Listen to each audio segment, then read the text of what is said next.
Is the YouTube streaming? Good morning, everybody. Welcome. This is a special meeting of the Assembly Enterprise and Utility Oversight Committee, December 14th, 2022. We are scheduled from 9 a.m. until 11 a.m. It's approximately 9:06 right now. Madam Clerk, would you please take the roll?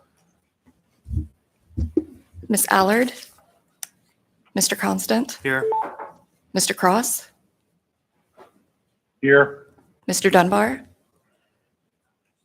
Ms. LaFrance, Here. Mr. Perez-Verdia, Mr. Peterson, Ms. Quinn-Davidson, Here. thank you, Ms. Quinn-Davidson, Mr. Rivera, Present. Mr. Solt, Here. Mr. Voland, and Ms. Zalatel. Ms. Alatel will be here shortly. She just had some child duties. All right, we have a packed agenda, and this may very well be the first in a small series of meetings as we tackle some pretty big questions that are coming before us. But before I do that, I am going to exercise the privilege of the chair and present a very brief report from our friends at the International Union of Operating Engineers who are managing the snow for us in the municipality so we can get a sense of what's happening. Mr. Allard, would you come on up to one of the microphones? So we're going to carve off just 5 minutes for this or less. I just wanted to make sure we had the perspective of the folks who are out there driving the trucks in the conversation. So Mr. Allard, you have the floor. Thank you, Chairman. I just appreciate the opportunity to speak today. I know this is kind of a hotbed issue. And I think it's kind of important to share some of the details I'm going to present today, because everybody's talking about it. And so my name is Jason Allard. I'm the district rep for the Operating Engineers Local 302. We represent the largest group of about 2,500 equipment operators in the state. We have about 140 city employees within the municipality. I have a pretty good perspective at street maintenance as a former employee there. I worked there for about 3.5 years, starting in 2004, but I certainly don't profess to be an expert either. The department does a wonderful job. Paul Van Laningham, who leads that department, obviously is wonderful, as well as his employees, and hats off to them and, in the middle of this storm and these difficult times. I have some pretty good perspective on things because when I was hired on there in 2004, I was the 87th employee. Right now, the department is below 70 employees, and this trend started since Mayor Sullivan. Our crisis right now in the department is that we're at about a 20% shortfall in staffing. We've seen guys in the middle of their career leave this department, and that never happened in the past, ever, almost never. That never happened since, let me back that up, since the days of the pipeline. That's about the only time in history this department has experienced massive staffing shortfalls. The department shifts to winter mode in October for about 6 months, 24/7 operation. One of the problems, I'm not here just to, bitch and complain, but there are some things within the city that could be fixed to help a lot of these problems out. 24/7 operation. Street maintenance doesn't own any of the equipment. Bering Street does. When equipment breaks, Bering Street's only open 5 days a week. So when we are downgraders and essential equipment that street maintenance runs, Bering Street is not there for 2 days a week. That's a real problem when you're downgraders. They used to also have 12 seasonal winter hires to help with the excess snowfall and bike trails. Now those are down to 6 positions. These are the types of positions that you grow, teach workers about the department, and you grow the workforce from within with these positions. Recently, we negotiated a successor agreement with the city and explained the trend that we were seeing with shortages and that the city needed to do something about it. I literally told them that this was probably the most significant time in history since the pipeline to do something about the problem they had. And nothing was done. So, you know, we have some serious problems within the city, and if this is a priority, things can be done about it. And so the wages are too low. A starting seasonal equipment operator starts at $21.23. That is with the CDL that costs about $7,000 in 3 weeks of their time to get. With inflation, fuel, and these really out-of-date wages, filling these positions is nearly impossible. We've asked the city to do a wage study on these classifications for the last 2 contract cycles. Nothing's been done. And so, you know, why it's really a sad situation is this. We have 258 heavy equipment operators on our list, out of work list right now today. And we have the shortfall. We have the shortfall in the city, and there's no excuse for it. We have 258 people ready to go to work today. They won't take these jobs because it doesn't pay enough. The benefits as a seasonal are pathetic. There aren't any. So we have, within our very own organization, we have the ability to fix this problem tomorrow. But it's within the hands of the city to fix because nobody's willing to come for these wages. Our dispatcher over the last 3 days made 60 phone calls to fill these openings that we have as seasonal light equipment operators. We almost have zero interest. They hear about the wages and the benefits, and nobody is even interested in following up. Okay? The other thing I'd like to point out too, you know, there's only so many things you can fix, right? But I'm just going to say it, you know, when it takes 4 to 6 weeks to hire an employee within the city, that's a problem. If there's an emergency today and we need to hire people for tomorrow and it takes 4 to 6 weeks, that doesn't work. I understand the city's got to vet things, but I think there's things that could be done. We've talked about this at the negotiation table. Nothing happened. I said, we need to put together a task force. We can figure something out. We can get people ready to go on a call list that have already been vetted. So there are tons of things that could be, but nothing proactive has been done to try and fix the problem. And so, you know, I guess, you know, is what's really sad. You know, the city has it within their power to subcontract out, right? It's in all of our contracts.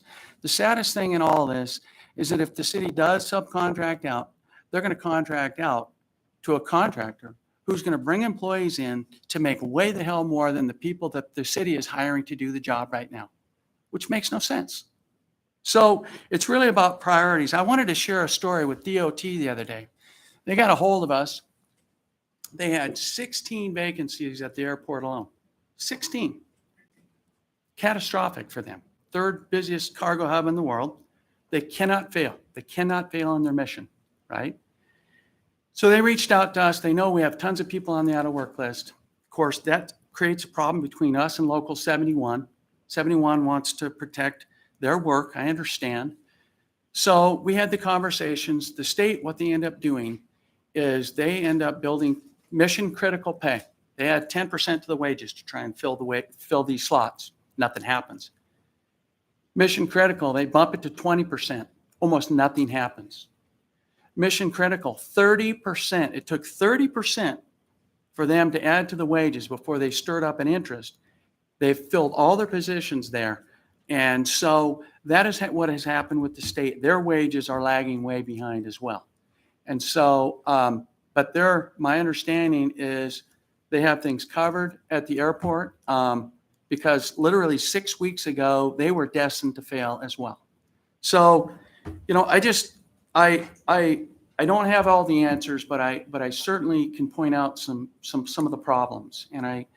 And you know, these are the people, you are the people that can help effectuate change, right? And so that was my goal here today. I want to thank you for the opportunity to speak. I didn't want to be really long-winded, but just to state some of the facts, some things going Thanks, on. Jason. I I have know two the department people well. with questions. Yep, Ms. go ahead. Zalatel. Thank you. You said the municipality has steps to fix problem tomorrow. What are the steps? Well, like I said, No, I mean, and I want to be more specific. Procedurally, because you are a union contract, what are the steps to fix it?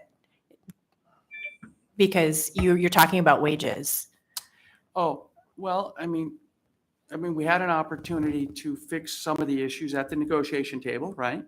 So what are the interim steps before you can get back to the table? Is there a agreement you could come up with, Sure there is. tomorrow? What's that called? Yeah, I mean, the route would be, if they really want to fix the problem, we have language in our contract, it's called meet and confer. The parties would meet under those conditions, discuss what the problems are, come up with solutions. There are options, there are ways to fix Great. this. Okay, And it just simply, it would start with us meeting at the table to have the conversations, obviously bring in all the players, department heads. They're very well aware of the problems as well. okay, thank you. Ms. Quinn Davidson. Thank you, Mr. Chair, and thanks, Mr. Allard, for being here today and helping us try to help the mayor solve this problem. You said that you met with the city to let them know this was going to be a problem. When did you meet with them, and who did you meet with? So our current collective bargaining agreement expired June 30th. And so we were in the process of negotiating a successor agreement. We literally let them know at the table that we were destined to fail with the vacancies we had at the time. We literally had never seen vacancies like that in the department since the days of the pipeline.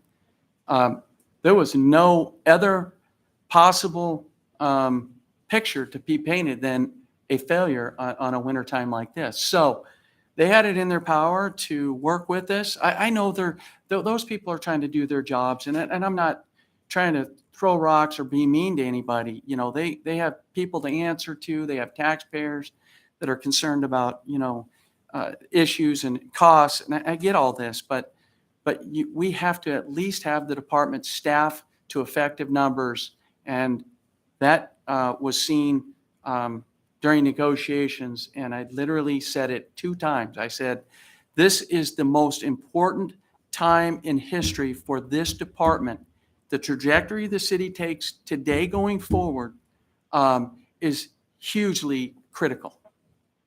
So I have one more question, and then we're going to have to move on the agenda. Mr. Cross, go ahead. Can I actually follow up? I'm Okay, sorry. Austin. Yep. Go ahead.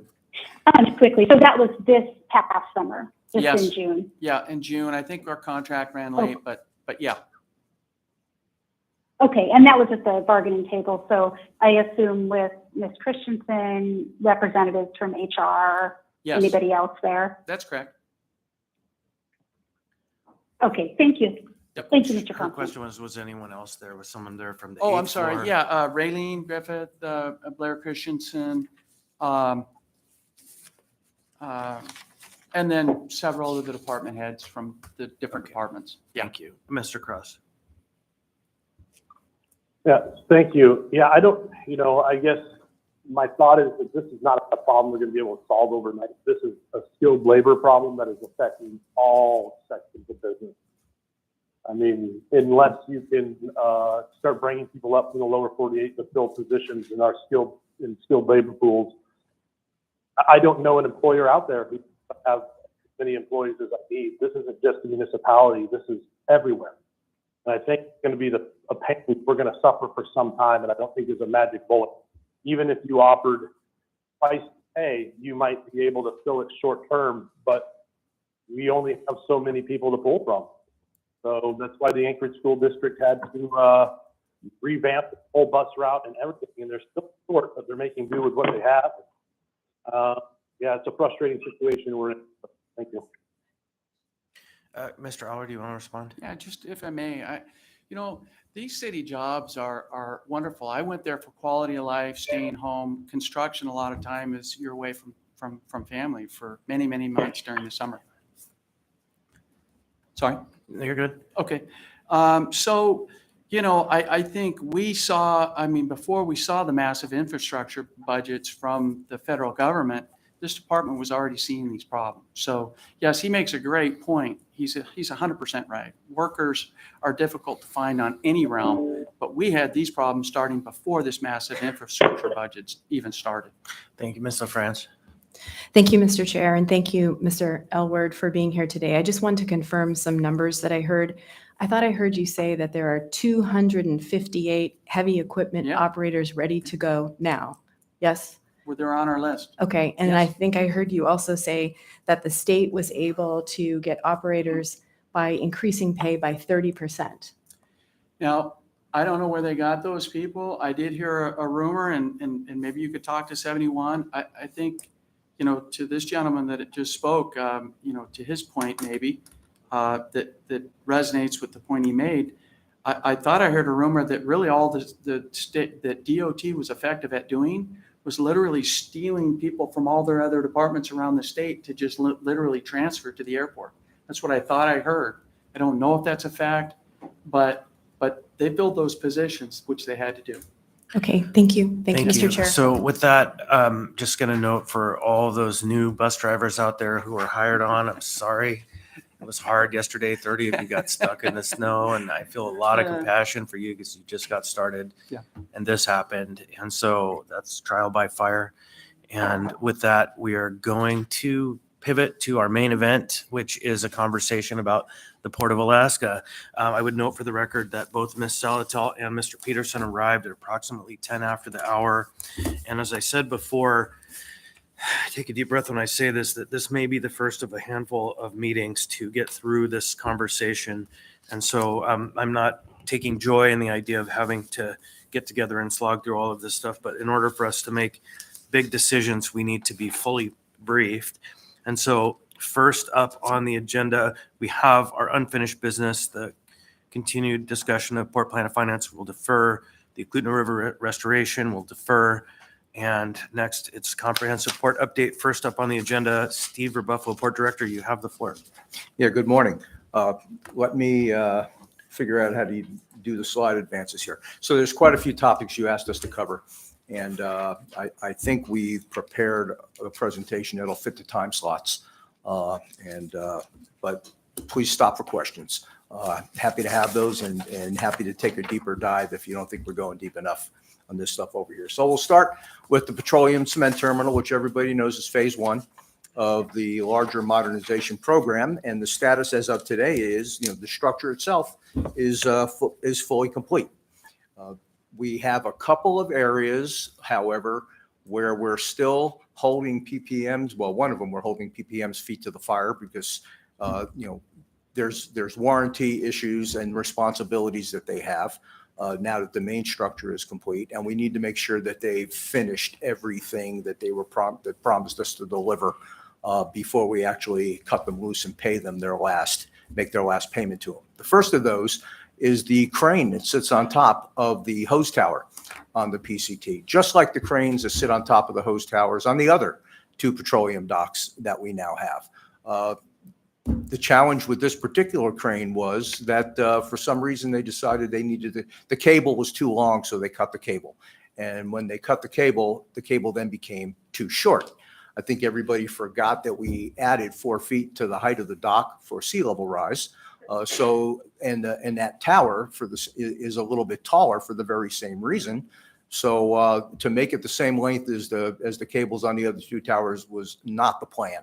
So we've had to send them back to repurchase a cable of the correct length, which required the spool that holds the cable to be a little bit bigger. So all of those parts had to be shipped up here, and now they have to complete those repairs before we can open it up for business. And the crane is important because we use it for two purposes. There's a man basket that carries personnel on and off of vessels, particularly the tankers, because they're big tankers, and that's the fastest way and most expedient way to get people on and off. And also, they use those to help maneuver the hoses as they get them positioned to be hooked up to the headers on the tanker or the barge. So it's an important piece of the infrastructure. It has to work, and they've started to make those repairs on Monday this week. We hope they'll be done by Friday. We heard yesterday that when they opened up the box and compared what was in the box to the parts list, everything not everything that was on the parts list was in the box. There's a couple of little solenoids that missed the packing. So they're chasing those down now. That may add a few days, but the need for the crane is not immediate. The need for the crane is when the whole facility is ready to start operations. Now, the second item there is what we're calling, for lack of a better term, a fuel line soak. There's an American Petroleum Institute 5995 required or recommended procedure that the petroleum users have asked us to perform to give them an extra level of comfort that no contaminants were left in the lines, that no construction pieces, parts were accidentally left in the line. So we still have to conduct that process. It's a little involved. It took us a while sitting down with the users to make sure that we had a process that would be acceptable to them. And all that's behind us. An invitation to bid went out. We opened the bids on December the 1st. The successful bidder was a company called US Ecology, who also does the hose watch operations down at the port. So they're very familiar with the facility. And the bid price was $1.8 million, which surprised me to find out was underneath what the engineer's estimate was. So there we are. You need to approve that contract so that we can get the show on the road. So you will find this on the assembly agenda for December the 20th. So assuming it is passed on the 20th, and assume it's a memorandum, I'm sorry? assembly memorandum. Yeah, I believe so. Assuming it passes, what's the timeline for turning the PCT on? Well, I hope to get the PCT up and open for business before the end of January, because what has to happen next is, and we owe this again to the petroleum users, now that we have a contractor who they've never met before, we're going to sit down and we're going to walk through the process so there's no surprises. Get all of their questions answered so that when whoever is going to pull that first barge or tanker up to the dock to deliver that fuel to soak the line, that we all know what's going on, that nobody's got any trepidation about what it is we're going to do. I don't want any last minute surprises. So we need to sit down and we need to map out the process with the users to make sure everybody's happy that what we do is going to solve the problem. Okay. And once we get the process done, the soak, I believe as it works is you put the fuel in the lines, then you got to wait 4 days. Then you got to wait 4 days. You got to just leave it there and let it do its thing.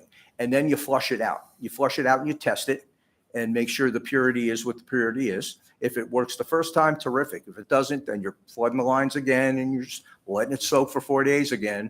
And then you're pushing it out and testing it again until, the lines pass muster. We've taken fuel samples from both POL1 and POL2, which nobody has a problem with. And we're going to use those as a baseline to compare the results of what comes out of the new pipes. And if it's greater than or better, if it's better than or equal to in purity, what we get out of the POL1 and POL2 lines, and I think we're there. But we need to sit down and make sure that everybody's on the same page. All right, end of before January. we do this. Perfect. So I think there's enough time to get it done all this done by the end of January. But we will hold off on doing anything ceremonial until the weather's a little warmer. Gotcha. Okay, next item then, north end. Okay. And I figured I owe you a picture, because here's here's what we're looking at now. This is of September the 27th. It's a thing of beauty. It is a brick house. It has all of the structural integrity that will allow it to survive another 1964 level earthquake and take less than a week to get back in service if that's the case. So it's a tremendous piece of infrastructure. This picture, believe it or not, is a little outdated because our good friends at ABI, who run the cement operation and own that dome, center right side of the picture there, have started to put their equipment onto the dock as well. So there was a place for mounting their new docksider. The docksider is there now, and they'll continue to get all of their infrastructure in place so that springtime, when they bring in their first cement delivery, they'll have availability here to do it. Okay.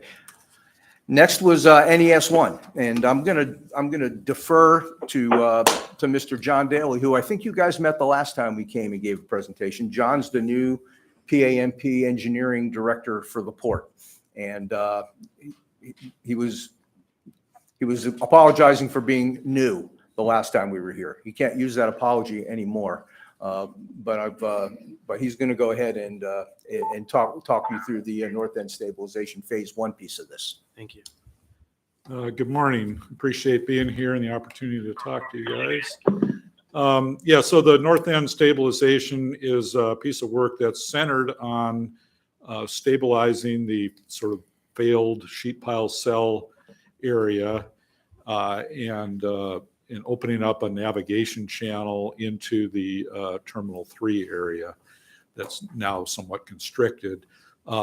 It's been awarded to a design build contractor, and it's been scheduled for 2 years of work. The first year, next year, is the uplands work. That's deep soil mixing. It's basically injecting concrete into the uplands and making it kind of a stable area.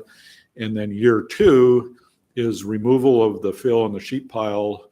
It's the sort of in-water work, and then placing of new riprap armor along the waterfront. It's a fully funded project. Recently, the port received a PIDP MARAD DOT grant for about $69 million. And then the matching funds come from the state of Alaska, and there's a couple of different pots of money for that. So it's basically fully funded. Next slide, please. So this might help. Before you move on, it was worth noting your very bold statement there that you don't anticipate any further assembly action is required to proceed with the North End stabilization. So correct, with the funding, yes, that's correct. sorry. I believe it's been that the contract has been approved and the funding has been received. And that's what It just is AMC worth noting. It's in bold there and it didn't Oh. get stated for the record for Okay. the people on the phone. So now it's stated. Go ahead. Okay. Yeah, what I did is, I thought it was important to just highlight what the anticipated assembly actions were. So I did that, I bolded those on purpose. That's very valuable. Okay, so I just wanted to show a picture of that. And they have the overall program has it broke into 2 steps, NES1 and NES2. So this work is the red in this picture here. And what happens in that red shaded area is first in season 1, they go through there and they do deep soil mixing with injecting cement into the ground in cells. And that is easy on the permitting because we're not in water and we don't have all the permitting requirements that's required to work in the water. So that can get going fairly quickly. And then in year 2, they dig out that whole area there. They remove the sheet pile cells and they remove all that fill. Some of the fill is being salvaged for beneficial reuse. It's good gravel on the top there. They're going to salvage about 100,000 cubic yards of that and use it for other projects. And then when it's all done, it'll be better navigation into Terminal 3 area, current Terminal 3 and the future work. You can see that there's a graphic that kind of shows the finished condition of that. So that's all I have on that. So for my friends at Tote, that is not the required approach line going in there. It's just a cartoonish to make the point that the reason why NES1 is so important is because if we don't do NES1, it's pointless to start any cargo dock construction. Because once we start the cargo dock construction, you're putting piling and material in the water in front of the existing dock and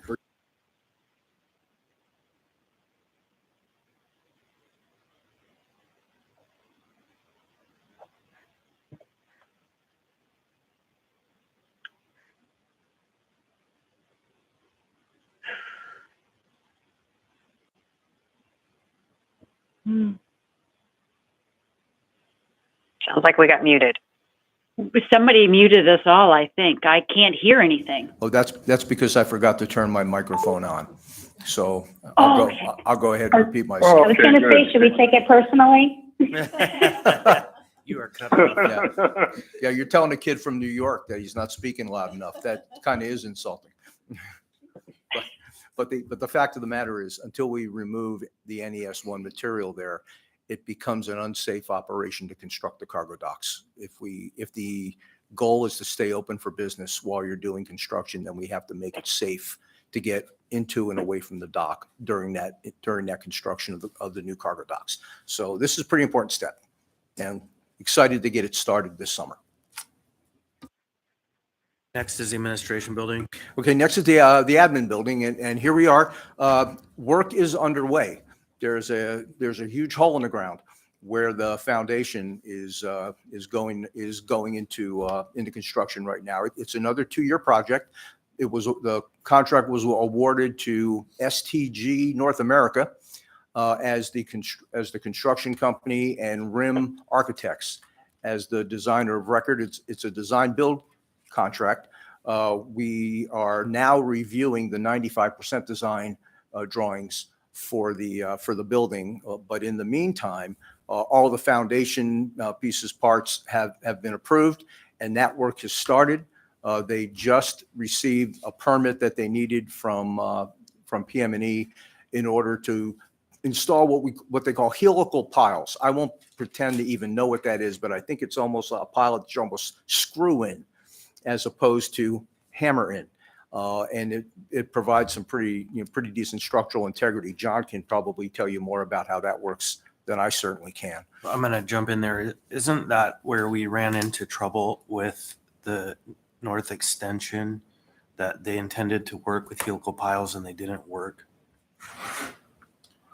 Yeah, thanks for the question. The north extension was mostly sheet piling, and they ran into some obstructions in that. These are different. Maybe it was the RIM proposal, that alternative plan. That I know helical piles have been part of this conversation somewhere along the way.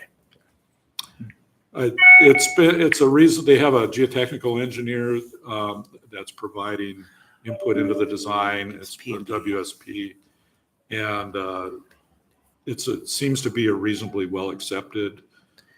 But for design sure, for detail this, for it's this. fine because Yeah. this is just a building sitting on top. It's not the port. It was P&D's proposal that was helical piles. That's what it was. All right, Oh. thank you. Okay, yeah, I think so. I don't, okay. Source of funds for this is also the state. The state gave us $25 million for state fiscal year 23. They gave us another $75 million for state fiscal year 24. But we'll take 11 of that 25, and that will cover the total cost of construction of this building, and also include the program management consultants' fees for managing the whole operation. No more assembly action required for this. When you approved AM 258 2022, you gave us the green light to go ahead and do this. And we are looking for the housewarming party around this time next year, if all goes well. So here's some pictures. That's what the building is going to look like when it's done. It's not enclosed parking, it's covered parking on the bottom. And it's not as much open deck on the top as, well, actually, I think it's as much as we have now, but configured a little differently. And there's a little bit of an overhang as well, similar to what we have right now. But all the offices are going to be on the second floor, and our conference room will be up on the third floor, and there'll be some space up there if we need to grow office space in the future as well. So it's not a Taj Mahal, and will never be, but it's going to be pretty functional for us. Okay, at this point, I'm going to turn it over to Ross and to Cheryl to walk through the current financial status for the PAMP, unless there are other questions. Ms. Alto. Thank you, Mr. Chair. As we kick this slide off, could we start with the super high level of just putting in the numbers beside these bullets before we dig into the details? When we start to talk about the plan of finance, we often dive so far into the details, we don't get the high level overview. So I think starting with those would be super helpful. Yeah, and we appreciate you mentioned that before, and I think we did that. Right. on the next So if you want to scoot to the next slide, Steve, so everyone can see that as well. No, I'm sorry. I want to be really clear. Before we look at a spreadsheet, I would just like the numbers that go with each of those bullets. Thank you. I'm spreadsheeted first. Okay. And you should probably pull it close. Thanks. Okay. All right, thanks for the opportunity to be here today. So for Assembly Member Zalatel's request, I'll be happy to fill those numbers in. For bullet point A, we have a total outstanding cost of $1,270,483,638. There's a qualifier. That number includes the full award from MERED for the PIEP of $367 million. May I, Mr. Chair? So this is outstanding cost, not funds available. So I don't right, understand so how that the could be a would cost. Change, right? So if we get the award, the cost will be less, which is the number we have. This is why I wanted to start at the high level. Yeah. I don't understand how the cost of what you're going to build would change based on whether or not the award happened. Okay. It would be the cost, the available funding. So the cost of what we're building. So let's redo that. 1,867,714,881. Great. Okay. All right. Okay. So current funds available. I don't have a total on that. It's the first column, the Yeah. one, That's it. the Yeah, that's it. 1 billion. No, that's not the right one. You have that.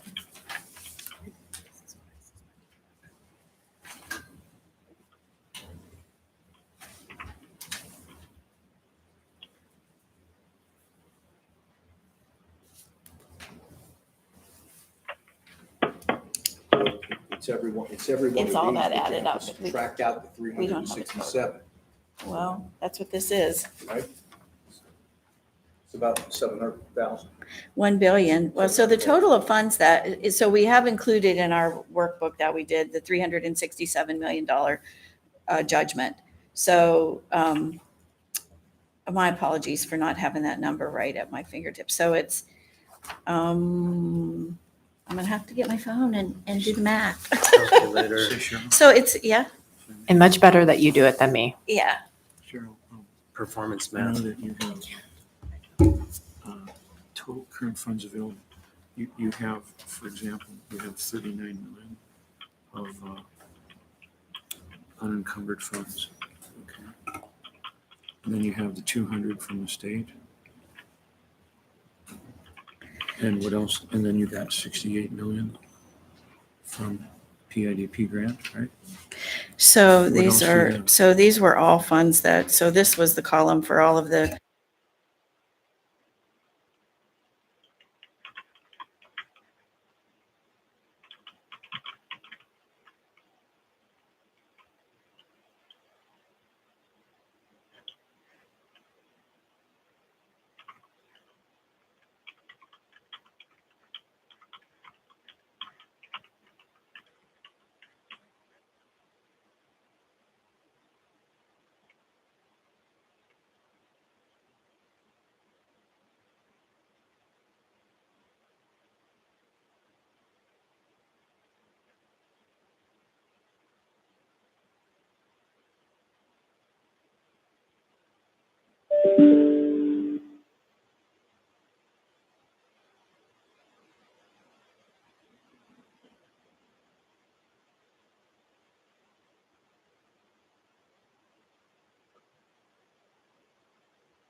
You getting close? Yep. We are. Okay, Ready? please. $507 million available. Nice round number. Is that, you said that's with the judgment? That is without the judgment. Without the judgment, okay. Without the judgment. Right. Can I really quick, can I have the amount of the judgment just so I can put it right below it? 367 million. Okay, great. All right, thank And you. so then it's just a simple arithmetic problem, 1867714,881 minus 507. Yeah, it's arithmetic. So. Which I'm going to let you complete that math problem because if I do it, it will be wrong. Right. Right. And so for future documents, I'll make sure that those numbers always get filled in and we understand, those categories simply and straightforward. So, wait a minute, though. That's not exactly true that that's the math that's remaining because we've already spent 200 some million dollars on the PCT, which is aggregated into the 1.86. And so if we subtract also the cost, then we get closer. So maybe we can conclude this conversation with us kind of a rebrief with kind of the sense of what is remaining unfunded so that we get it pretty square. Thank you. Yep. So we have that number, what's remaining unfunded, and that's the 1.2 billion that was given initially. Yep. Correct. Okay. Thank you. Yeah, sure. And like I said, I'll be sure that we just use this as like a template for any kind of future information that passes to you. Okay, as expected, we're way behind schedule Okay. because this is a lot of comprehensive information. The next item is the current financial status, Mr. Isvald and Ms. Beckham. So we do have a worksheet, or we could call it a table, if that's a better for, everyone. It's a lot of numbers on here. What we try to do that doesn't really show up is the green portions of the program are ones that we consider to be fully funded. The yellow are those phases that are not fully funded.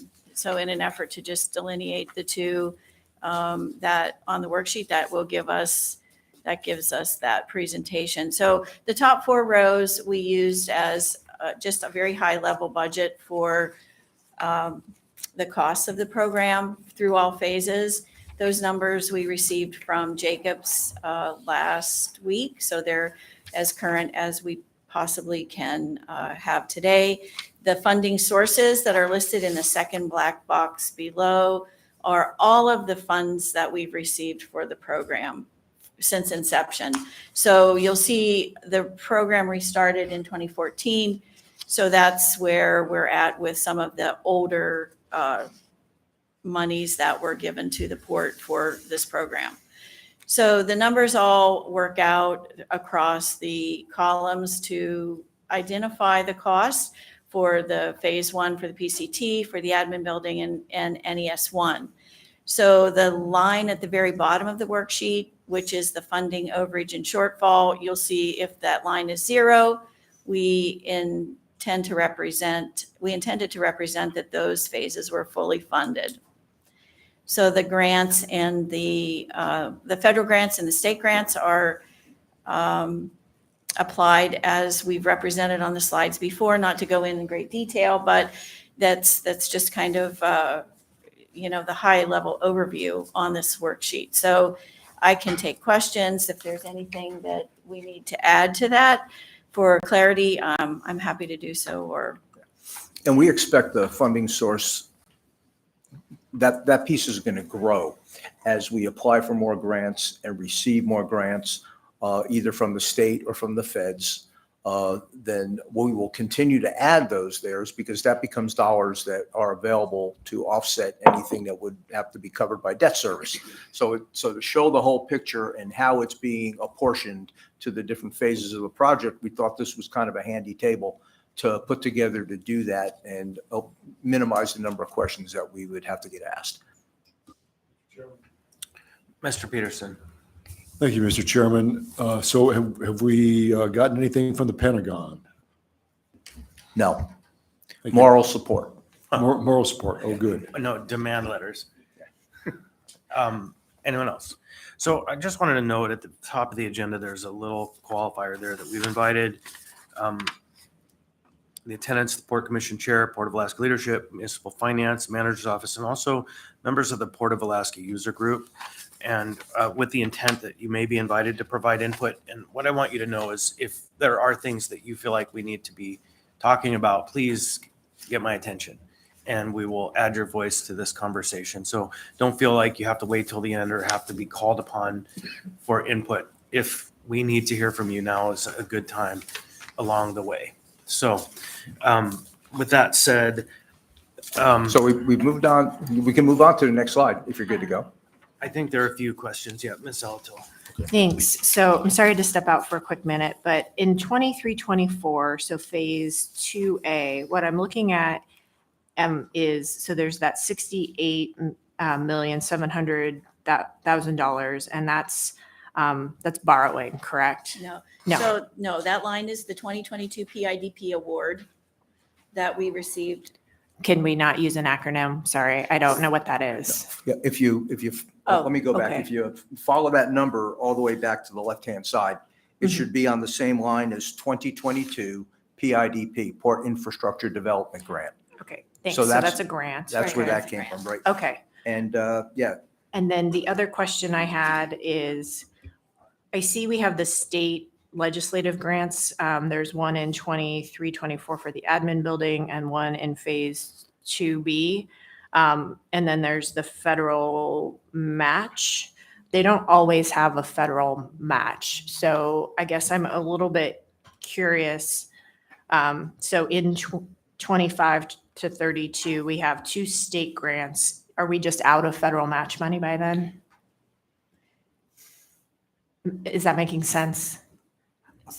Because my understanding is when Yeah. we expended state grant money, we could match it with federal until we're out of federal Well, grant this- money. well, the 75 million Mhm. that we've allocated for the cargo, for some of the cargo dock work does not have to have a match. Okay, That's a flat capital grant from the state. okay. So the 2022 PIDP grant came with a 40% match. So 68.7 million is 60%. And then the non-federal share, which we're able to use the state legislative grant program as the match, is 40%. Okay, got it. That's Okay. helpful. It's, and- it yeah. gets confusing which ones have matches and don't. Right. Thank you. So, and we will, I'll see if I can't put that on there so it's easily remembered. And one of the things, the state gave the 2 grant programs. There was one grant that was $25 million on July 1st, 2022 for the 2023 year, and then an additional 75 million next year. So we have 100,000 on that. And then there was an additional $100 million grant to match federal grants. So it is, there's a lot of moving parts on the federal funds and the non-federal share, which we're able to use the state grants to cover.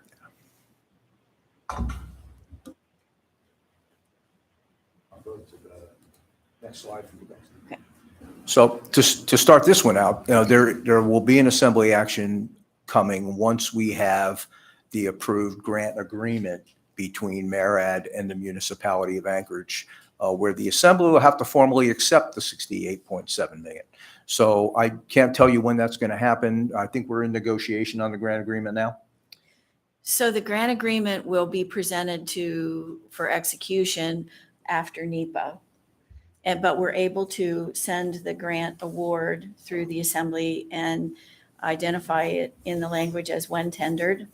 So when they send us the grant, we'll be able to execute it. So we hope to send that soon, within the next 30 days to accept.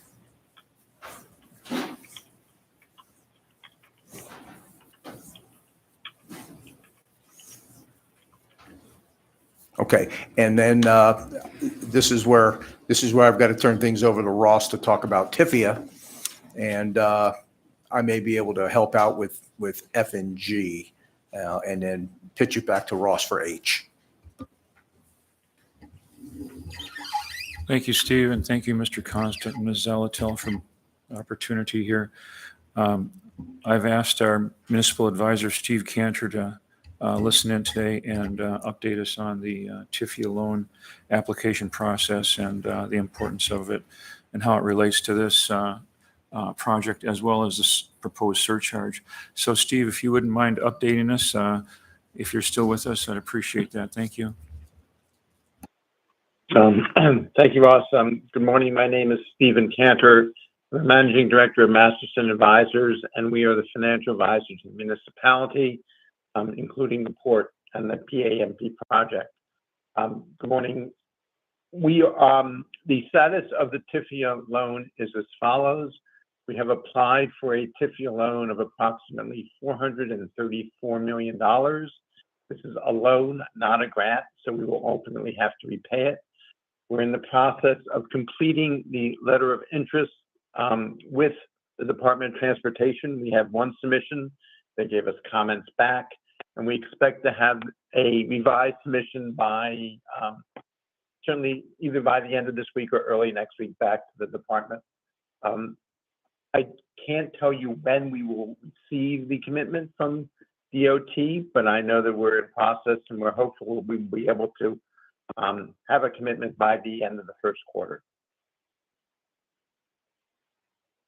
Thank you. Could you restate the amount of the loan? I didn't catch it from my notes. It's approximately $434 million.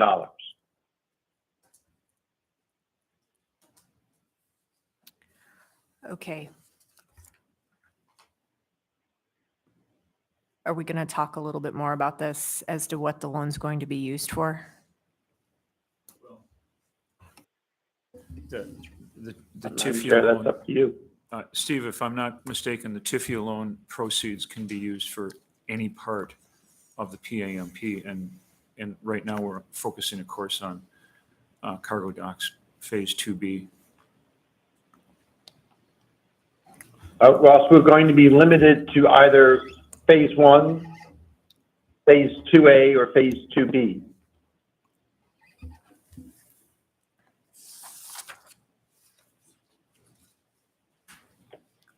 Is that listed in the cash flow plan as a potential funding source, or is it only firm funding sources in the cash flow plan? Yeah, it's not in the plan yet because we have no certainty about a dollar value. When it is, it'll be added to the funding sources list. Yes. Okay, thank you, Mr. Buffo. And as I'm looking at that, phase 1, which It's is the behind us. PCT, it's behind us. There's no shortfall. So phase 2B is the first time this cash flow plan shows a shortfall, which is 2025 through 2032. You got it. Okay, great. Thank you. Glad I'm tracking. So if the letter of intent with DOT, so when is the decision point on whether or not to authorize taking out this loan? There's a process, Madam Chair, of dealing with US DOT. And we will certainly come back to the Assembly prior to entering into the loan because it requires your authorization. But I expect that we will be back once again in the first quarter of next year with hopefully a loan package. Thank you. And is there a particular funding stream or something needed to guarantee the loan beyond the port assets? Is this going to require us to do anything with regard to the tariff or any other funding mechanism? We do have a proposal for a surcharge. I don't think we want to jump ahead of that discussion yet, but the revenues that we pledge to DOT will have to be sufficient in order for DOT to feel comfortable that we will be able to repay the loans. The loan will be an obligation of the port, not a general obligation of the municipality. So we will have to make sure that we can project that there's sufficient revenues to repay this loan over the life of the loan. And that process will include a surcharge or a tariff, however you wish to describe it. Great. And my last question about the TIFA financing is, since the cash flow plan makes this look like it's a 2025 issue for purposes of moving through things in 2025, why are we talking about it in first quarter of 2023 or right now? We are talking about it because the process takes a considerable amount of time, and we wanted to make sure that we had all the funding in place.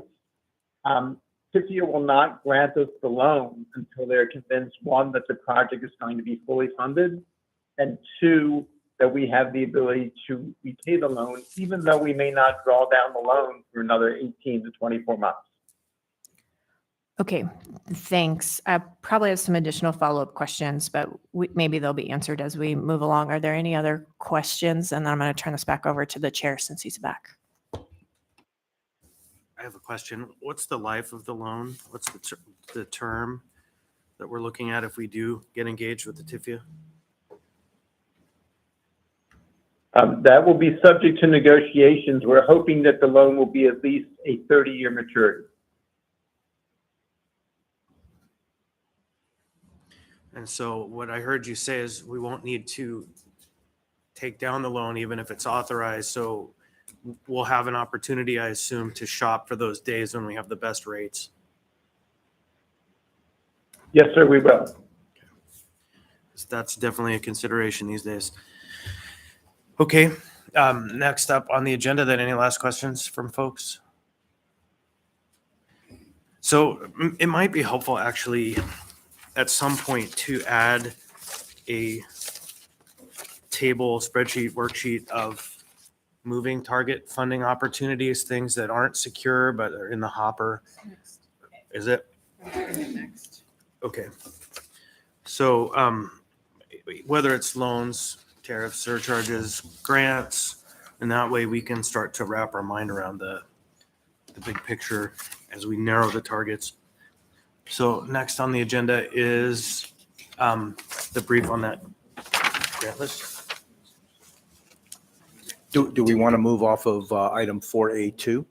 Are you ready to move just off of the whole thing? Because I can quickly say that, the status of the capital grant is, what Cheryl had just briefed for the 25, then 75 plus the 100 for the matching federal. As far as our responsibility to make, reports to the state, quarterly or monthly. Usually they let us get away with quarterly. They did the last time. This is not a new obligation for us. The last time we got a significant amount of money from the state, we were obligated to do a quarterly report on how we're expensing it. And usually we draft it. It's supposed to come from the mayor's office. So we draft it, we give it to the chief of staff. They do whatever they want to do to it, send it into the state and give us a copy of it. That's been the process.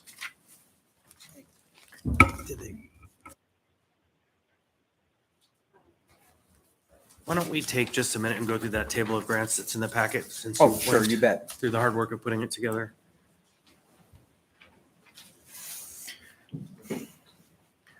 Do you want me to speak to that? Yeah, I'll just say something really quick and then Cheryl can get into the details on this, but we thought it would be worth our while to let you see in the world of federal grants, what we've been up to with our grant writing contractor. I mean, we're not letting any grass grow under our feet, and we're going out after every potential grant opportunity there is out there. Sometimes there's a nexus to the PAMP, but there are other grant opportunities that help us offset other potential costs that the port might have so that we can free up more of our capital to invest in this that we also go after. And we just wanted to let you know how this is kind of what the batting average is, if you will, on all of those. And it's for the most part pretty good. There are some, at least especially at the federal level, where nobody gets 2 years in a row an award, but you can get in every other year. PIDP was a good example of that. We got one for the PCT, then we didn't get one the next year, but then we got one this year. So that that kind of behavior we can cook into our process here. But we work real hard with our grant contractor our grant writing contractor to stay on top of everything. And fortunately for the communities out there, the federal government publishes a pamphlet that lists every grant that you can possibly apply for, and with all the eligibility requirements and the timing of them. So we use that as the Bible for how we go about doing this. What did I forget to say, Cheryl? Okay.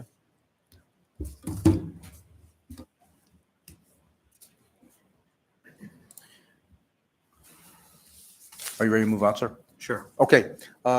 Turn it over to Bob Owens now from the Municipal Attorney's Office. You asked for an update on the Marriott lawsuit. Really quick, Mr. Chair, does declined we just didn't get it. We didn't decline it, correct? Okay. Not awarded. Not Yeah. awarded. It was hard to pick a word. Yeah. That didn't make you feel bad. Unsuccessful. All right, Mr. Owens. Okay, we'll gain a little time on your schedule here. The current status of the lawsuit is that the government has appealed the decision of the trial court, and the government's first initial opening brief is due next week. The court granted 3 extensions of time over our objections, so that we should see the first one next week. Ours will likely be filed towards the end of February, and their final brief will be filed in April timeframe. We anticipate that within about 6 months, they'll schedule oral argument, so perhaps September, October, and that would put the projected time for decision somewhere into the first quarter of 24. And that's calendar 24. Correct. So what court is hearing this? The United States Federal Court of Appeals for the DC Circuit.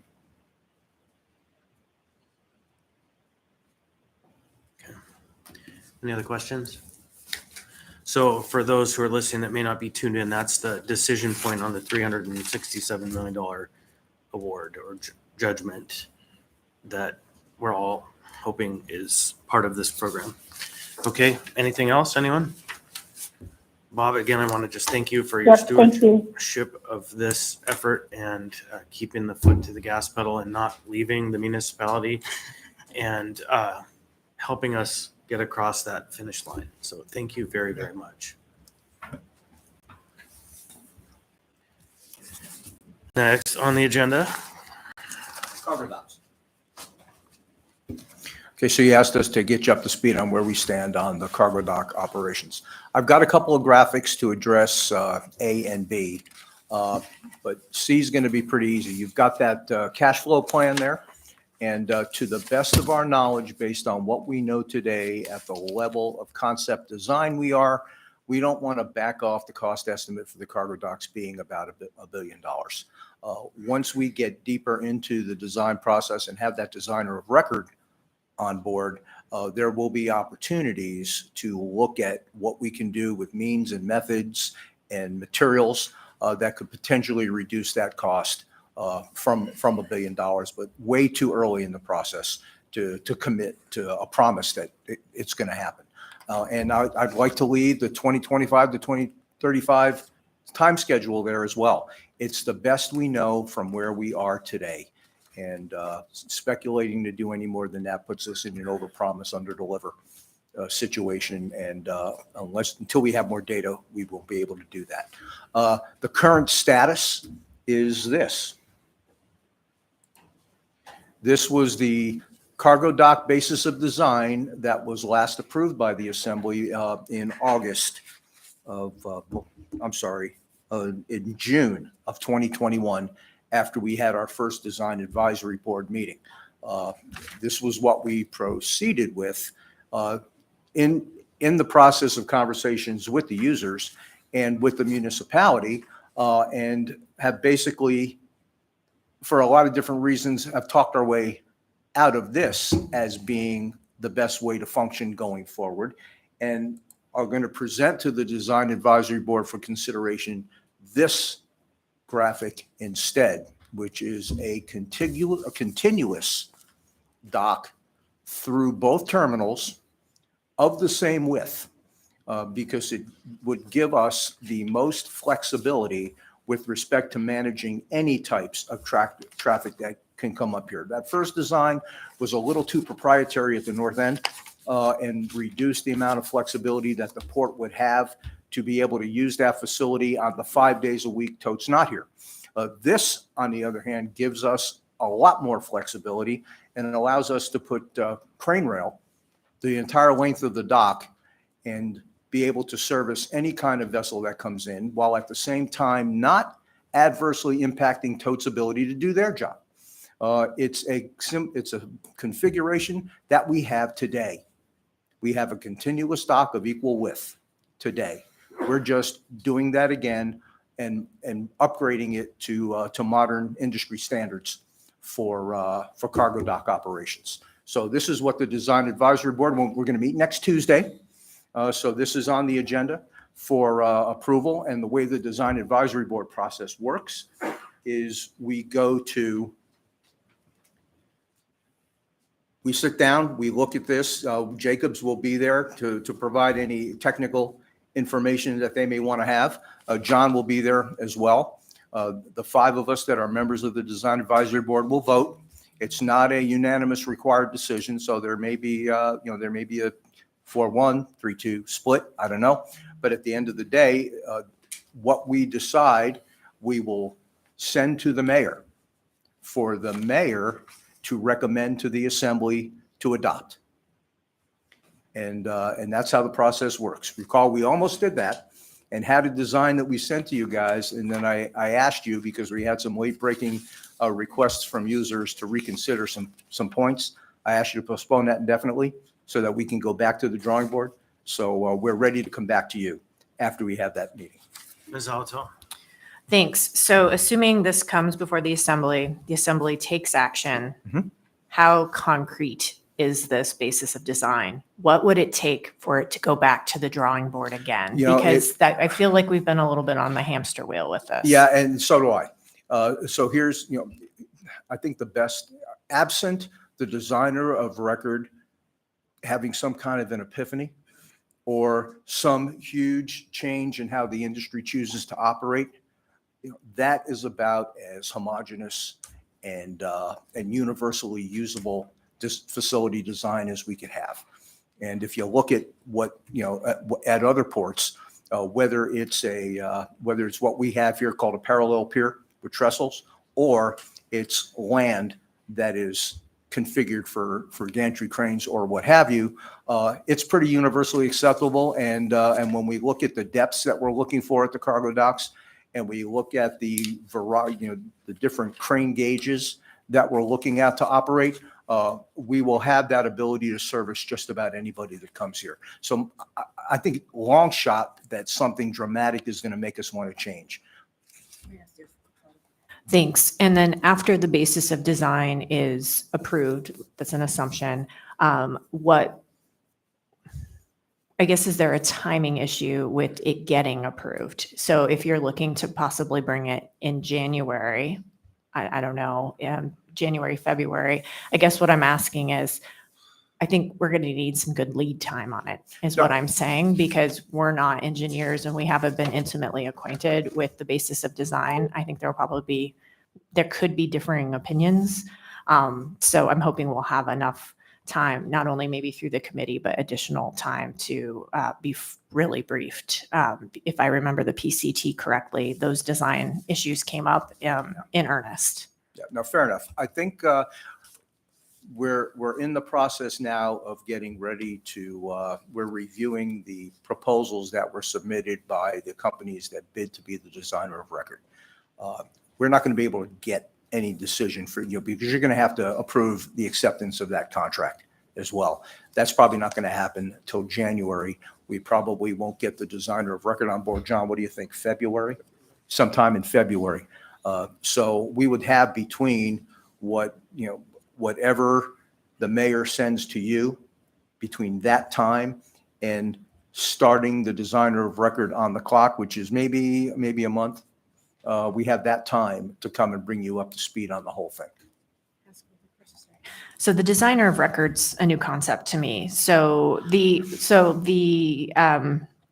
mayor will possibly agree with what's brought forward by the committee, and then your designer of record will bid on. I guess I don't understand. No. What happens, and we did the same thing with the PCT. Yeah. That was ages ago in this world. So Yeah, Jacobs, as the program management consultant, had the responsibility to take that design to somewhere between 15 and 30%. Okay, which is a cartoon. A cartoon and all the like to haves. They're doing the same thing with the cargo dock, and that's kind of what we have here. Then you turn it over to a designer of record. In the case of the PCT, that was a company called Cowie, who coincidentally enough has bid on this one as well with another company. Whoever that designer of record is then takes that 30% design, re-engages with the port, with the users, with other consultants in the industry, and they will take that they'll take it from the 30-ish% to a 65, and then from the 65 to the 95. So there's a couple of milestones that we may want to come back and give you progress reports on once we get the formal design process underway. And that whole thing should take, what, 2 years? About a year. So the design process will take about a year. Once we have the design, then ask me again, what's it going to cost? And ask me again how long it's going to take to build it. And then we can, and then ask me again how we're going to pay for it. So we will have those conversations March, April, probably 24. great, thank you. Thank you. And my question is about this change in design. It looks like it's just underneath double of what the previous design was in the context of pilings, dock face, and definitely double in the context of rail bed. And so my question is twofold. What are the alternative uses that's going to provide? And then what is the cost that is in the spreadsheet that we saw before related to that expansion? Well, we've left the cost at $1 billion. And that is, we are comfortable to saying that's going to be in the ballpark for that $1 billion. So we're not, it's not adding as much extra cost as it might appear to be. In fact, in the long run, it's probably going to, wind up saving us a little bit because it's contiguous now, and you can design structure easier when it's contiguous. And why do we need this? Well, we need this because, the port's got 3 missions. We support commerce. We support the Department of Defense. We are a commercial strategic seaport. So we have an obligation to the U.S. Army to be able to support their deployment and redeployment requirements. And we have a responsibility to the state and to the federal government to be part of a disaster response and recovery plan. Every state and federal disaster response plan starts with assuming this port's above the waterline and is going to be part of the solution, not part of the problem. And when you're faced with that, the port and the municipality as the owner, because I have to keep reminding people, this is not the Port of Matson, it's not the Port of Tote, it's not the Port of Marathon, it's the Port of Alaska and Anchorage, and the requirements extend beyond supporting commerce. And we are the ones that have to fall on our swords to make that case, and we're okay doing that. And this configuration gives us the most flexibility to be able to do that, because in a disaster response and recovery situation, I don't know what the world would send here, whether it's a barge or a container ship. There's only 2 ships in the world that would have used that proprietary RoRo configuration. I don't have any question about the potential additional uses, but I would like at a future meeting a brief on how it's possible that there may be some net savings, or it's going to cost the same to do that much more surface infrastructure, including rail.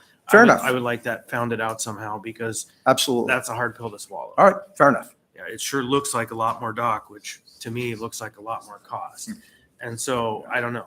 And we may get down to the point where we have to, we have to decide whether or not we're going to accept the cost because the mission requires it. Yeah, that's a different question. Or Yeah, sub-optimize that's ourselves. a totally different question, but I just trying to use rational thinking, and my rational thinking tells me if it's twice the service, I don't know how it could be cheaper. And so I'd love to have that Yeah, information. yeah, and So, but what I heard you also answer for the other question, just to be really clear, is Department of Defense uses, Homeland Security uses, possibly emergency response uses. Are there any more workaday uses that might come across the dock if it's configured that way, as opposed to end of the world situations? If I talk about potential business growth, about the only folks that have come to talk to us that would be an extraordinary ad was the Cruise ships. the mine folks up there that Gotcha. yeah, and those mine concentrates coming down by rail from the Nome area to Anchorage and being exported out of here. That would increase the amount of volume we have coming across this dock by a third. It would be huge. And they, by the way, would then be another payer of anything that that we'd be charging port users, whether it's through a surcharge or a tariff increase. Yeah. So Okay, so effectively rail and dock all the way across. crane rail, not train rail. Oh, okay. Crane rail. Crane rail. Crane So it's rail, not the yeah. trains, it's, Yeah. okay. No, we're past the point where we put train access to. You don't want to see that cost. I can only imagine. Ms. Zalatil. Thanks. When we do the deep dive on the basis of design, I would love to start high level with the assumptions, the seismic assumptions, how long what's the life of this project, and some of those really kind of high level building blocks before we drop into kind of the various specifics on the design, if that would be helpful. And I would like them linked to the port's mission and the port's view before then we get into any users' views. I'd like to start there when we do that, if that's okay with you. I appreciate that. And I think Jacobs is, they're doing that now. So that's not, those are not hard questions, and they're not ones we haven't asked ourselves already. So thank you for that. You bet. Any other questions? I see minds chewing on ideas. Okay, next. Next is you asked Captain Ron Ward, who chairs the Port Commission, Yep. to spend a few minutes with you.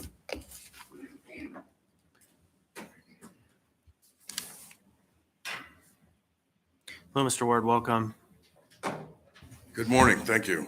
Appreciate the opportunity to come in and represent the Port Commission. So as you're well aware, the Port Commission is tasked with regulating the operation of the terminal and transportation facilities and promulgating a terminal tariff containing rates. And of course, that's subject to the Assembly and the Federal Maritime Commission's approval. We have been very busy since Ross first presented his plan of finance to us back in, the first meeting was July of this year. The mayor asked for a special Port Commission meeting to discuss the surcharge concept, and Ross came in and presented that. It was the first time it had been brought to us, so there were a lot of questions. Subsequent to that meeting, we sent Ross away with a list of questions, which he answered in writing via email.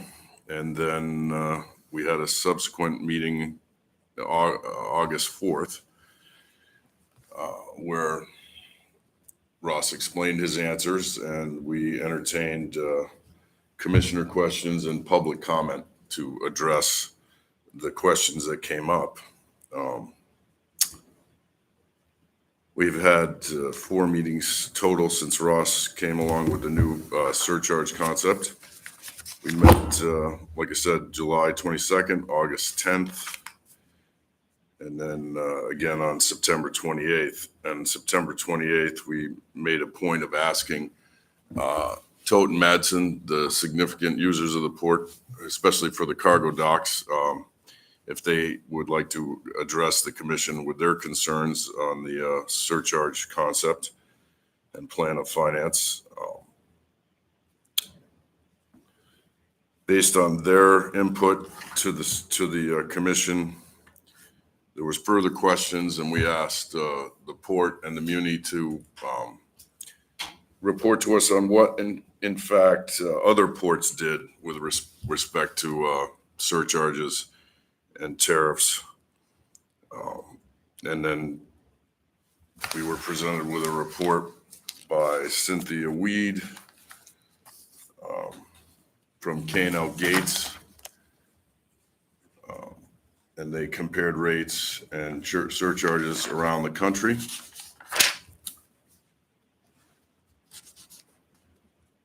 And their findings were that marine terminal operators are not obliged to set tariffs in order to meet profitability requirements of a carrier.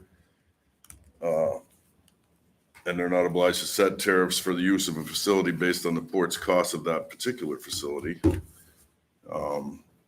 And the tariffs, including surcharges on tariffs, are generally expected to be uniform for similar access. That report, in combination with the report we received from HDR, the draft rate study from August 26, 2021, were taken into account when we made our final decision and recommended the tariff. We had one more meeting the 24th of October, and we invited all the users to speak again and address their concerns. They were allowed to ask questions of the municipal advisor and the municipal bond counsel and Ross, and the commissioners asked questions as well. Subsequent to that question and answer session, we called the vote, and we voted to adopt the surcharge concept and plan of finance to fund the PAMP going forward. What was the breakdown of the vote? It was 5-3. So I had a previous communication that said it was 4-3. 5-3. It's in the meeting minutes. Yeah. Ayers fellow didn't vote, so he was the 9th person. Right, the 9th. Because He was dropped. basically abstained because he wasn't there. So it's a 9-member body, Yes. right? The questions? Lots, just formulating. Right. Yeah, I can read some. Ms. Alto. Thank you. So is there some way that the information you received about a uniform surcharge could be shared with the members of the body, the report? Because I don't think I've seen that, and I think that would be helpful to kind of get that kind of background. So I assume if it went to the Port Commission, it's a public document, so it could be forwed on to us. Absolutely. Ross, you could take care of that, I assume. Great. You have the HDR report from 21? I don't know, but if it's relevant to this conversation we're having now, if you can just kind of package them up for us, that'd be super helpful. My other question is, because the loan and borrowing is not yet a sure thing, has some levels of approval to work through, did the Port Commission consider alternatives or an alternative approach should that not be approved? No, because we didn't feel that would be necessary based on the way this plan of finance and surcharge concept is presented and drawn up. What we voted on is annually this gets revisited, okay? And if the funding fortunately it shows up and we don't need to borrow anything, then the surcharge actually decreases. So the surcharge decreases, but is the surcharge required regardless of whether or not the loan is taken out? At this point it is, right? Well, I want to keep the tariff and the surcharge separate. My understanding right now in place is only a tariff and not a surcharge. So I'm trying to figure out what triggers the surcharge. Is it taking out the loan? And then if not, then the surcharge doesn't ever take effect. Mr. Constant, Ms. Zalatel, the proposed surcharge, well, I'll back up for just a moment. The port currently has approximately $65 million in bonds outstanding, and the current tariff, which I believe is 9.1, accommodates payment of the debt service for those bonds. Now, the second step of this is we're forecasting that we would sell an additional $65 million of bonds. So if we do sell those bonds, we will need additional surcharge or tariff to pay for those additional bonds. And as part of that process, we're reviewing the current tariff so that the next tariff would just have a line item in it for debt service on bonds that are sold. So if no action is taken, the current tariff pays for the bonds outstanding. If the surcharge is accepted, if we implement the surcharge, it would accommodate an additional $65 million in bonds. The other important thing that it does is it demonstrates to investors and lenders such as TIFIA that the port and the municipality have the ability to implement a surcharge to pay debt service, and that we've actually done it. And in fact, I'll let Steve Cantor, our municipal advisor, expand on that a little bit because he has a great deal of and vast experience with regard to TIFIA loans and with investors seeing that surcharges already exist. Steve, if you could just take a minute or two to answer that or Before we address that. dive into that, I want to stay where we're at with just the concept of the surcharge before we relate it to the TIFIA loans, if we may. So you're saying that the current tariff would pay for our outstanding bond debt or if we sell bonds. Now, if we want to do an additional 65 million, we would need a surcharge in order to be able to effectuate that. Is that correct? I'm just trying to track the moving pieces of what the surcharge will allow us to do or not do. Because we're not seeing a recommended tariff increase. We're simply seeing a surcharge for the next year. Ms. Zalatel, the port, as I said, currently has $65 million in bonds outstanding. The current tariff, 9.1, pays for those bonds. So if you do nothing with regard to a surcharge concept, with regard to debt service, the current tariff pays for the outstanding bonds. Now, we're suggesting that we will sell an additional $65 million in bonds soon, sometime soon. And the increase in the tariff that will be proposed for tariff 10.0 will pay for that debt service on those $65 million in bonds, the future bonds that we would sell.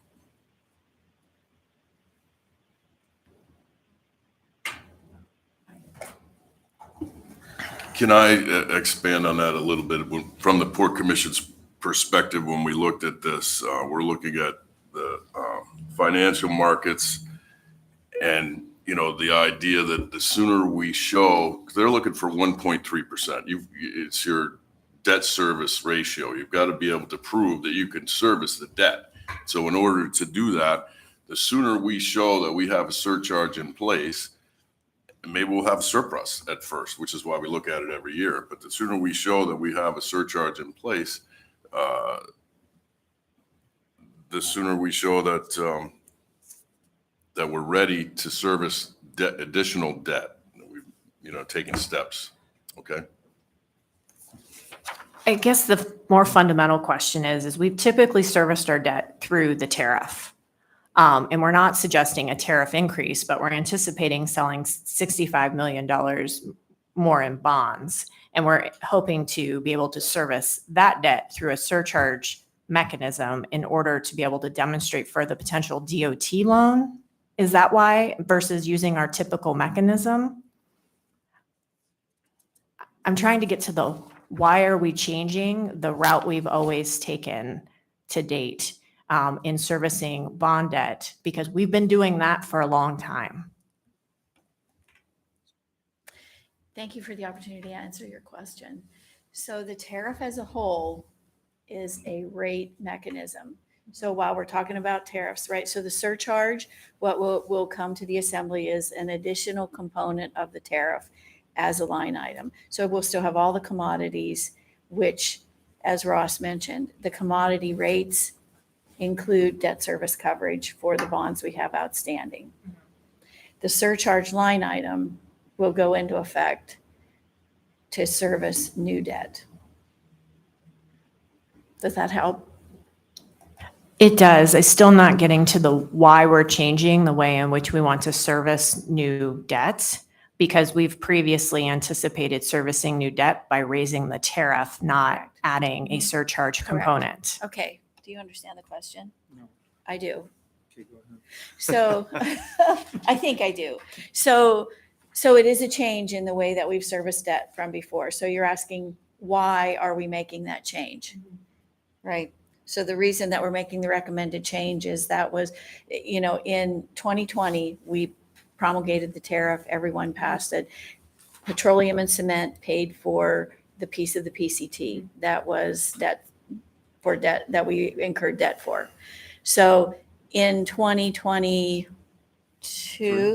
what? Right. So it was basically a relook at the way debt's going to be covered. So in Ross's efforts, we basically went back to the drawing board. So we said, this was the cost causer, cost payer, and in the petroleum and cement terminal project received all of the value of the state grants at that time.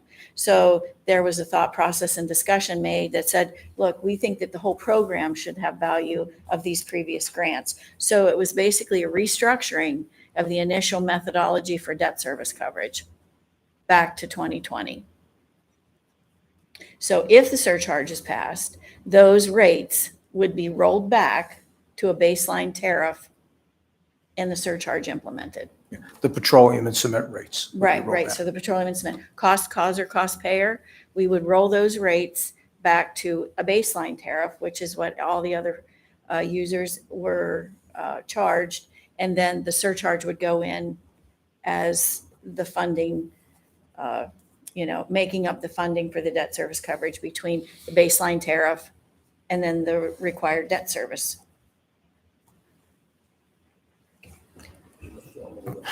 Thank you. I appreciate that. I Okay. wanted to know why we were Right. changing methodology. Right. So sorry if my question wasn't clear, but I think this is a big change. This is very different than what we've done to date. And so I think we need to grasp and understand Right. why we're making a change. Right. So if I may, Ms. Zalatel, Cheryl, I'd like to ask this question. With the new tariff, which includes a surcharge, will there be additional increases in other line items not related to debt service? Correct. Okay, So so it's important to know that, Mr. Constant and Ms. Zalatel, that when the new surcharge comes in, 10.0, it will include increases in other areas to support operations at the Baseline port. operations, yeah. Baseline operations at the port, and it will include a line item for the surcharge just for debt. So the new tariff is not just for one line item for debt service. It includes, as Cheryl has Right. better described. Right.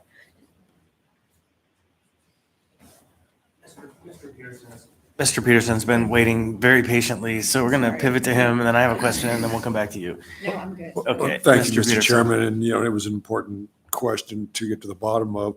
But my question is, what were the reasons for the 3 no votes?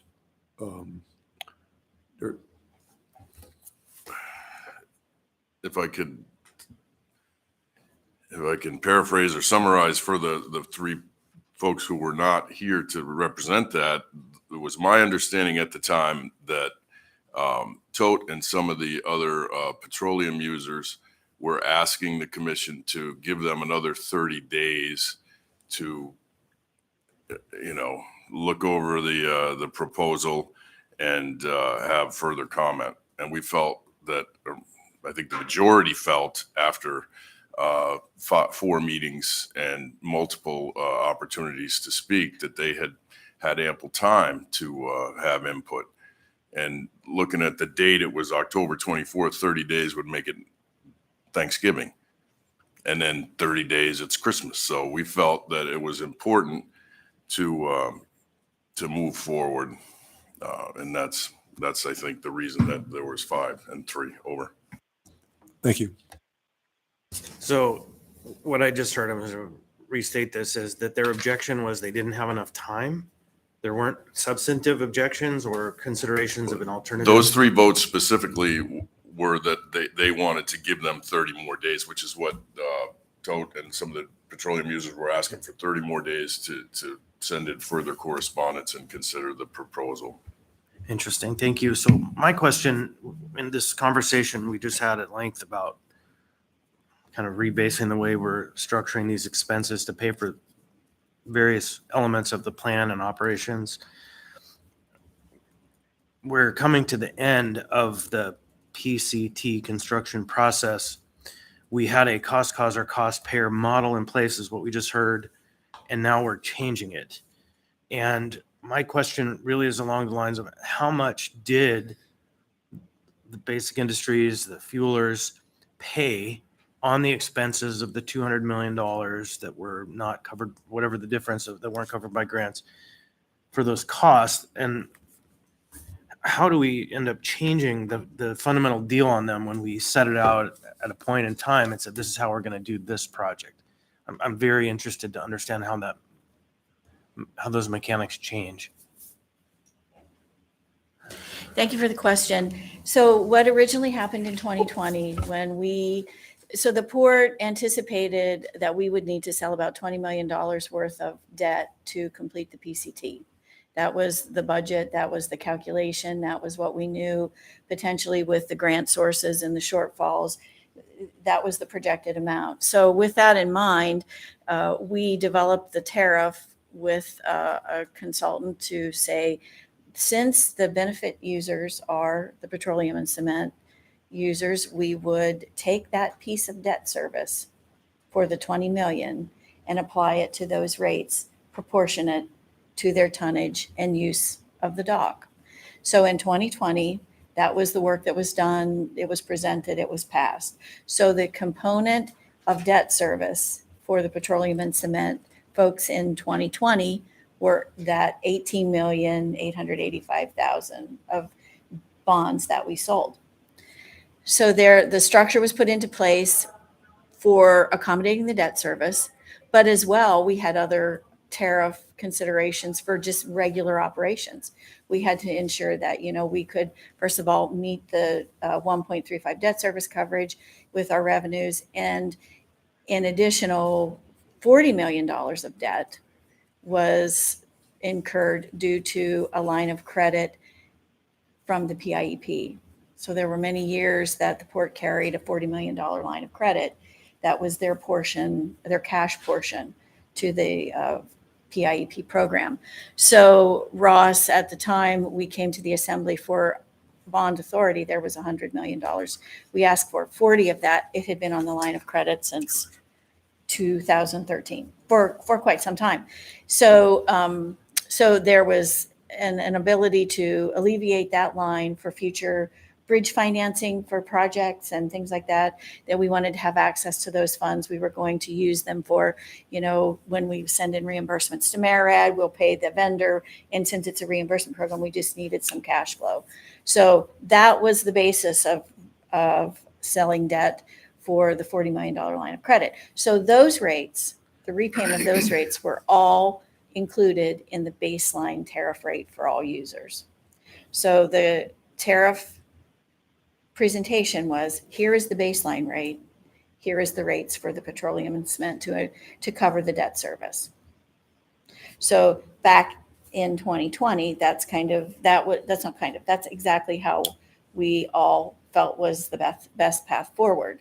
So fast forward to today, there was the thought process change that, the PCT did receive, the benefit of the state grants that we had left over from the former PIEP project. So when that project started, there was about $128 million of available funding that we had access to through the state to be able to, begin the construction and develop, the PAMP as we know it today.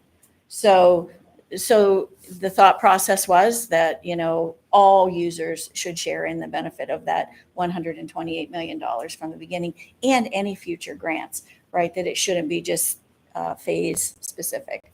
So that's my best explanation of why I think or how I understood the basis of calculation to change from a cost causer to the surcharge. I think that the folks who are the petroleum and cement users would probably agree that all of those other potential uses, Homeland Security, Department of Defense, all of these things that we could think of are also other users and similar mission to that. And so it adds a very interesting wrinkle of consideration that we're changing the methodology. And I don't disagree with that. I mean, if we paid for 90% of this or 80% of this with other people's money, then that's a pretty good deal. Mm-hmm. But I have a lot to chew on with that. So next, Meg, did you have any more questions?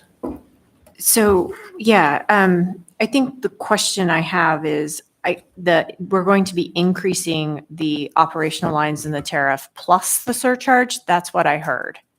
And I've heard two different things. So I want to get really clear on that. Okay. So the 2020 tariff included baseline increases for debt service, Mhm. for operations, for wages. It was a 10-year tariff. So if you look at the tariff now, there's automatic increases. Mhm. So 10.0 would roll back those specific increases for cost cause or cost payer on the petroleum and cement. And it would add a new section of the tariff called surcharge. And then each area that Ross has lined out for cargo, petroleum, and cement would all have specific rates. And we have all that. The Port Commission was presented with that, so maybe visually getting a look at it will help as well. Yep. So if I understand the ongoing year-over-year increase that was approved for the operations of the port Correct. continues on. Yes. And then we've taken the cost cause or cost payer pieces and moved those into the surcharge line. Correct. Okay. Gotcha now. Okay. Thank you. Okay. We just kind of thought that would be cleaner and easier to see when the tariff got published.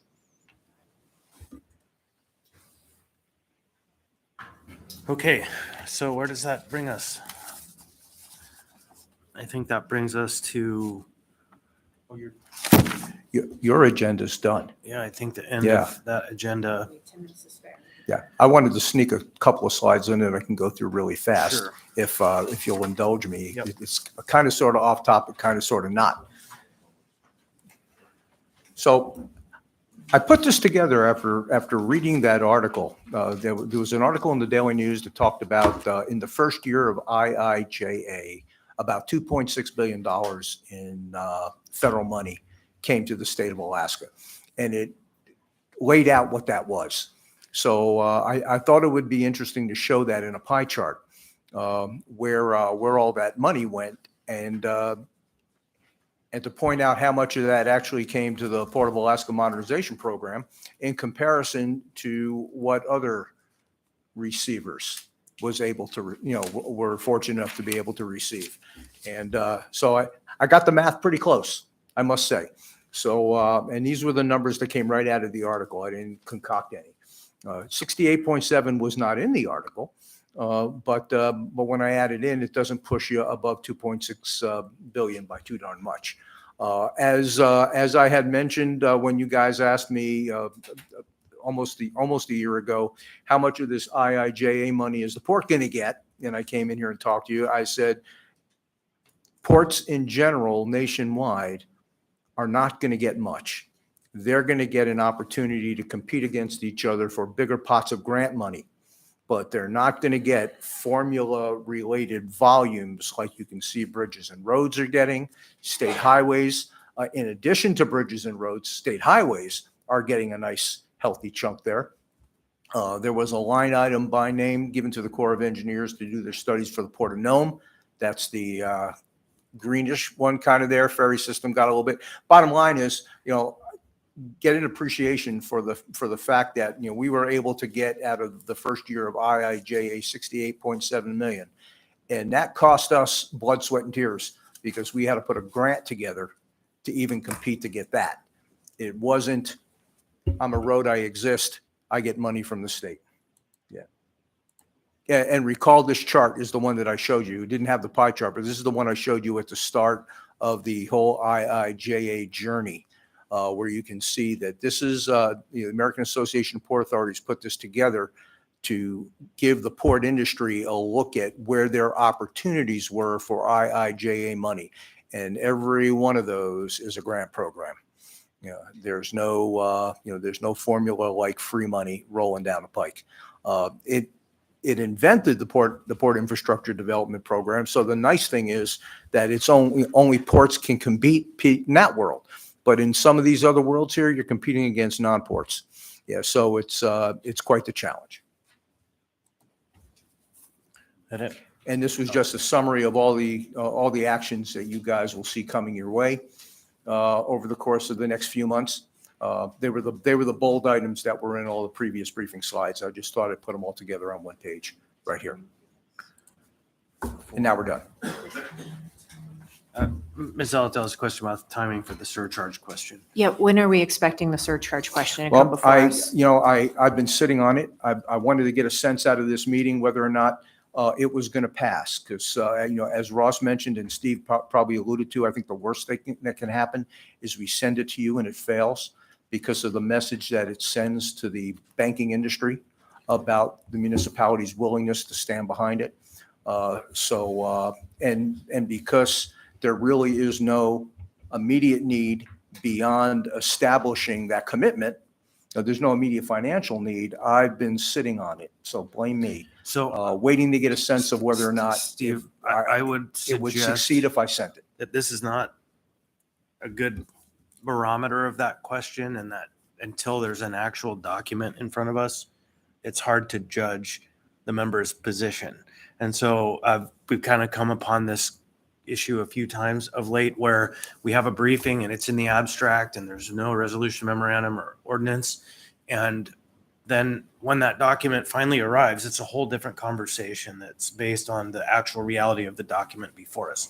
And so I would say great care is important in getting those documents in some drafted form before us as soon as possible before the process takes that next step, because this is all abstract. And once we get concrete, then we get more questions. Okay, fair enough. What we will do then is we will mock up the tariff to include what needs to be included in it to put this in place and do all the appropriate documents that have to go to the AM and the AO that have to go to the assembly and get those out to you. Yeah, and if it could include the chart you mentioned, that will be super helpful because that'll be the visualization. And if it could include the current tariff in place so we can do the comparison. Yes. Thank you. Okay.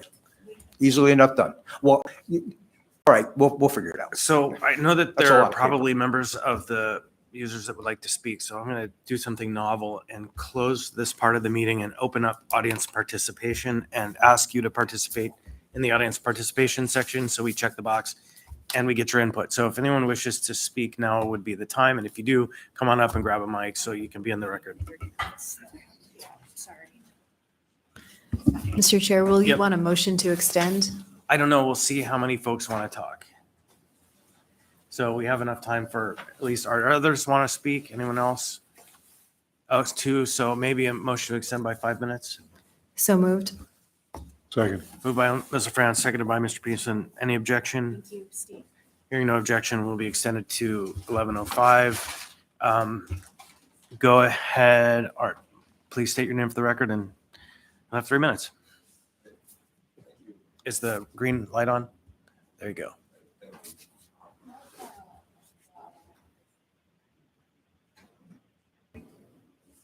Great. My name is Art Darlene. I'm Vice President, Alaska General Manager, Tote Maritime, Alaska. Chair Constant, Vice Chair Zalatel, and other Assembly members, thank you for putting this meeting together and allowing me to speak today.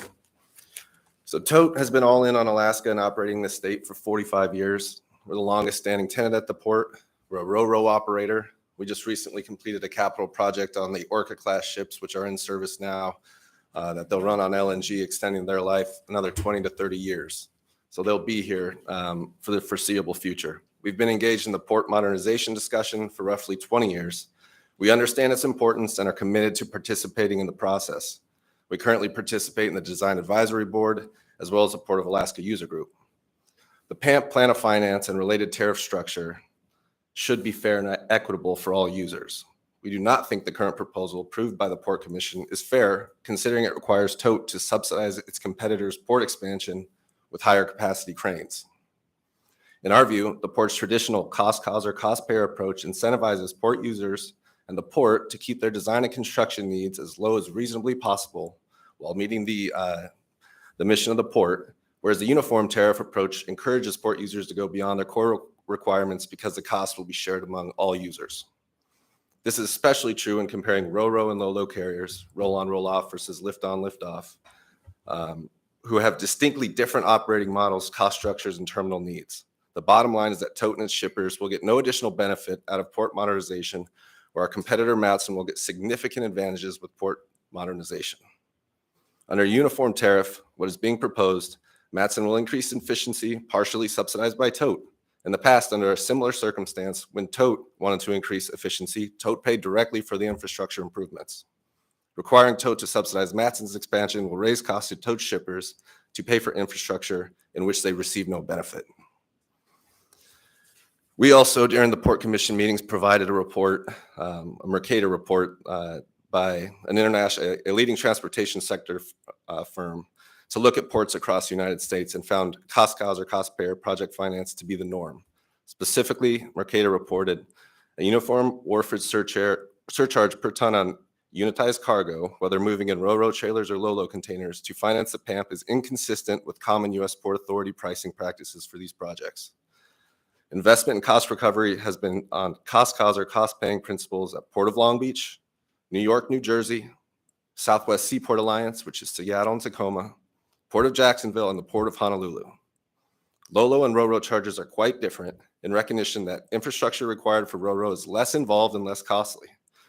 Our costs are higher on the water, infrastructure costs are less on the beach side. In the public tariff for the Northwest Seaport Alliance, for example, ro-ro is charged approximately $22 per FEU equivalent, while lo-lo is charged approximately 125 FEU equivalent. We're gonna run out of time. Yep. So I would ask that you submit your comments in writing to us by email, the remainder, and if you have any last summing points you want to make. Sure. In addition to that, I would just comment on Captain Roard's notation that we were asking for 30 more days, which is just incorrect. We had a list of questions that we were hoping to get answered, and we hope that the Port Commission had answered before making such a significant decision to pass this. And one of the Port Commissioners said, would 30 days work? So that's where the disagreement was. But it went ahead and passed without those questions being answered. That's all I had. Would you submit those questions with your comments? Absolutely. Thank you. Thank you for the Yeah. opportunity. Come on up. Again, please state your name for the record, and we will give you 3 minutes and we'll start. Vic, welcome. Good morning. Thank you for the opportunity. My name is Vic Angoko. I'm the Senior Vice President for Matson's Alaska Division. And I just want to come up and because we don't have a lot of time, but really thank the municipality and the assembly for this project. I applaud the efforts to look ahead 75 years and think about what's right for the Port of Alaska. So I'm not going to rebut a lot of this. I'm not going to get into back and forth here. I will say, though, that the reason why we're sitting here talking about this port is because those piles are damaged. If those piles were not damaged and we have a functional port, we wouldn't be having this discussion, nor would we be talking about cranes. So I think it's really about the infrastructure. We support the municipality. We support the uniform tariff. It is for the people of Alaska, and it is for their entire port. So not to take too much time, we're in support. We will continue to work with the municipality and as part of the design advisory board and as part of a user here on the terminal in the port. So thank you just for the opportunity, and we will be sure to be engaged a lot more as well as this process moves forward. Vic, I have a question for you. You came to us Yes, from sir. Honolulu, right? Yes, sir. So it was just presented that the Honolulu port was done with a cost cause or cost payer tariff, or was it uniform tariff there? No, Or it was. it's a uniform tariff. It is not a cost cause or cost payer. $800 million harbor modernization project, of which Matson didn't have any part of that, but we paid as part of the wharfage. So it was not a cost cause or cost payer. It is a uniform tariff across the board. Interesting. Okay, if you have any thoughts, please submit them in writing. Will do. Thank you for the Follow up opportunity. to this. Thank you, everybody. Does anyone else wish to be heard? Hearing and seeing none. Can phone folks make some comments? Who is that? Sorry, Lev Yerpolsky with Petrostar. Absolutely, Lev. You'll have 3 minutes, and then that'll be it. We'll run out of time. So please, you have the floor. Thank you. Appreciate the opportunity, and thank you for your guys' deep dive into the issue. Would just like to point out that there's talk of changing the tariff structure before a review of the basis of design, which is a huge change from what was discussed 2 years ago. And I think the question of how do we continue to not change the basis of design is a very valid one. I would also bring back a little history on the PCT, that one of the things that was discovered and one of the actions that the assembly took was to see if costs could be reduced when the planned or expected federal funding fell through. When you go away from a user pay model to go to a uniform structure, there's no incentive to be efficient on costs, and there's no incentive to watch the scope growth of the project. Thank you again for the opportunity to speak. All right, thank you. And anyone have questions? No, I have lots of questions, Lev. I'd love to chat with you offline sometime about the fuel and what's going on and how that we're going to get that rolling. But that's it for another day. So anyone else? Hearing, seeing none? Yeah, it's Bert Mattingly with Anchorage. All right, Bert, we have just a minute and a half, so go ahead. Okay, I'll make it quick. Yeah, my main concern is that first off, I represent Anchorage Fueling Service Company. We represent 21 commercial airlines that dispense fuel at Anchorage International Airport, about $800 million a year. 90% of it is cargo from Asia to the U.S., and it fluctuates very much. And so what I would like to see is a way to segregate the portion of the tariff that's related to debt service, so we can ensure that there's some stability there. We significantly over the last couple of years, and we're going to have to bankroll that for the years that are lean. So that's my suggestion, and hopeful you guys will take it under action. All right, thank you, Bert. And with going to just on behalf of Ms. Zalatel and myself, thank everybody who came. Thank you to the port staff, engineers, finance staff, the Port Commission Chair, the users for being here and paying attention, to the members who were able to participate. As you can tell, we have some big decisions coming and lots of information still to chew on and consider. And for those members of the public, it was an interesting meeting. I hope that was worth everybody's time. And with that, I would ask for a motion to adjourn. So moved. A motion to adjourn, a second by Mr. Peterson. We are adjourned. Thank you, everybody.